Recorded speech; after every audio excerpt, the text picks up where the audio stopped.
हेडलाईन्सचे प्रायोजक आहे NBC bearings, लांब पळण्यासाठी। Nationalist Congress Party Sharad Pawar, Nationalist Congress Party Sharadchandra Pawar, Nationalist Congress Party Sharadrao Pawar. निवडणूक आयोगाकडे शरद पवार गटाकडून 3 प्रस्ताव। वटवृक्ष चिन्हासाठी शरद पवार गट आग्रही, सूत्रांची TV9 मराठीला माहिती। निवडणूक आयोग शरद पवार गटाला कोणतं चिन्ह देणार याकडे लक्ष। निवडणूक आयोगाकडून फक्त पक्षाच्या नावाची विचारणा, चिन्हाची नाही।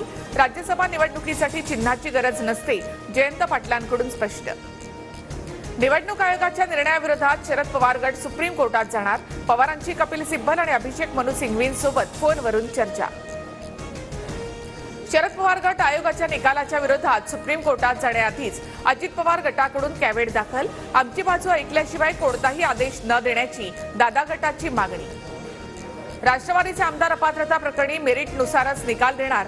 निवडणूक आयोगाच्या निकालाचा संबंध निकालाशी जोडला जाणार नाही, विधानसभा अध्यक्ष राहुल नार्वेकर यांच्याकडून स्पष्ट। शरद पवारांची राजकीय हत्या करण्यासाठी अजित पवारांसह आयोगाचा कट, पर्याय दिले होते पण आयोग खोटं बोलतंय, जितेंद्र आव्हाडांचा आरोप।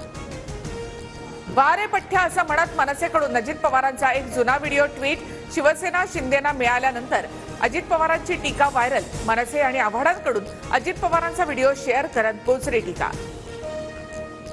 आमचा पक्ष आणि चिन्ह शरद पवारच, जखमी वाघ अधिक घातक असतो, आम्ही कोर्टात जाणार, लढणार आणि जिंकणार। आयोगाच्या निकालानंतर रोहित पवारांची टीका। संभाजीराजे छत्रपती 5 दिवसांपासून नॉट रिचेबल, कुटुंब आणि कार्यकर्त्यांनाही संभाजीराजेंचा पत्ता नाही। सगळे दौरे रद्द केल्याचं 2 फेब्रुवारीला संभाजीराजेंचं ट्विट। छत्रपती शाहू महाराज आमच्या संपर्कात, काँग्रेस प्रदेशाध्यक्ष नाना पटोलेंचा दावा। तर शाहू महाराज यावेळी महाविकास आघाडीमधून निवडणूक लढण्यासाठी आमचे प्रयत्न सुरू असल्याची पटोलेंची माहिती। राज्यातील निवासी डॉक्टरांच्या मानधनात 10,000ची वाढ होणार। उपमुख्यमंत्री अजित पवारांसोबतच्या बैठकीनंतर मार्चचा संप मागे, पुढील कॅबिनेटमध्ये मानधनवाढीचा प्रस्ताव आणणार अशी माहिती। हेडलाईन्सचे प्रायोजक आहे एनबीसी बेरिंग्स, लांब पळण्यासाठी।